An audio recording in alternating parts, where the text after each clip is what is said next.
हम बिहार के उस लोकसभा क्षेत्र की इतिहास की चर्चा करेंगे जो नेपाल से बिल्कुल सटा हुआ है। जी हाँ मित्रों, मैं बात कर रहा हूँ अररिया लोकसभा क्षेत्र की। वहाँ की वर्तमान स्थिति क्या है, जातीय समीकरण क्या है तथा एनडीए तथा इंडिया के तरफ से कौन कौन अपनी ताल ठोक रहे हैं। नमस्कार, मैं मोहम्मद असदुल्ला, आप देखना स्टार्ट कर दिए हैं ये लोकसभा न्यूज़।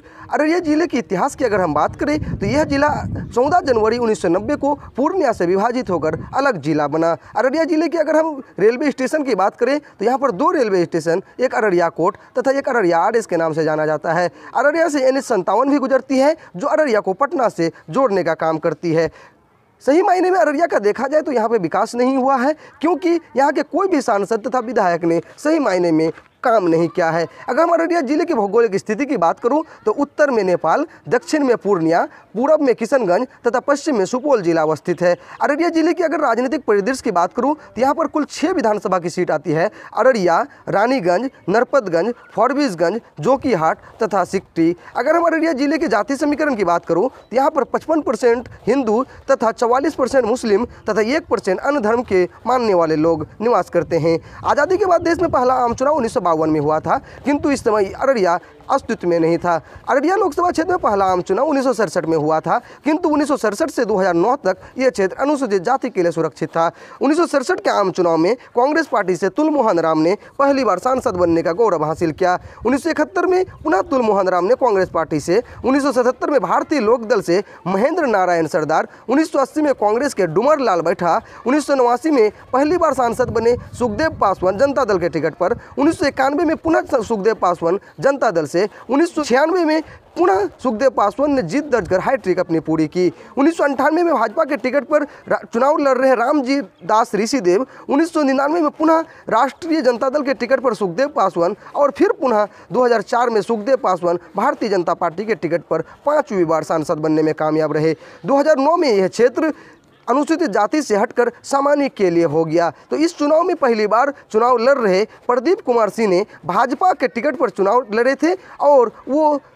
आरजेडी के टिकट पर चुनाव लड़ रहे स्वर्गीय मोहम्मद तस्लीमुद्दीन को हराने का काम किया। लेकिन फिर 2014 का चुनाव में राजद के टिकट पर चुनाव लड़ रहे मोहम्मद तस्लीमुद्दीन ने प्रदीप कुमार सिंह को हराने का काम किया। लेकिन बदकिस्मती से 2018 में मोहम्मद तस्लीमुद्दीन का इंतकाल, वफात हो जाती है, जिसके कारण यह सीट खाली हो जाता है। हुए उपचुनाव में उनके बड़े बेटे सरफराज आलम ने राजद से सांसद बनने में कामयाब हुए। लेकिन उसके कुछ समय बाद 2019 का लोकसभा चुनाव होता है। इस चुनाव में राजद के टिकट से चुनाव लड़ रहे थे सरफराज आलम, लेकिन बीजेपी के टिकट पर जो चुनाव लड़ रहे थे प्रदीप कुमार सिंह के हाथों बड़ी शिकस्त हुई।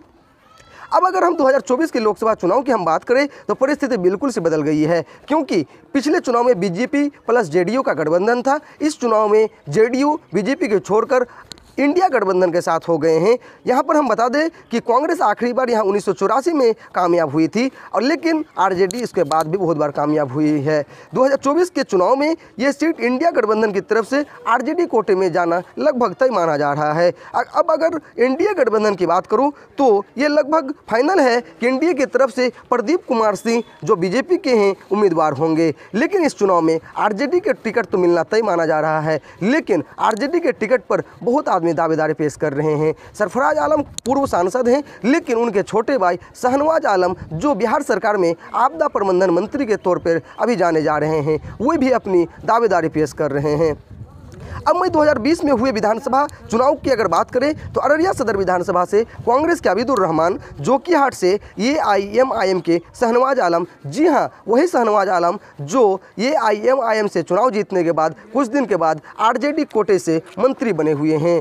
फॉरबिसगंज से विद्यासागर केसरी भारतीय जनता पार्टी से, नरपतगंज से जयप्रकाश यादव भारतीय जनता पार्टी से, सिकटी से विनय कुमार मंडल भारतीय जनता पार्टी से तथा रानीगंज से अच्युत ऋषिदेव जनता दल यूनाइटेड से विधायक बने हुए हैं। इस प्रकार 3 विधायक इंडिया गठबंधन के हैं और 3 विधायक इंडिया गठबंधन के हैं। मुकाबला 50-50 का है। अब देखना दिलचस्प होगा कि आमने सामने की लड़ाई में जनता दनार्दन किस गठबंधन को चुनाव में जीत दर्ज कराने के काम करती है।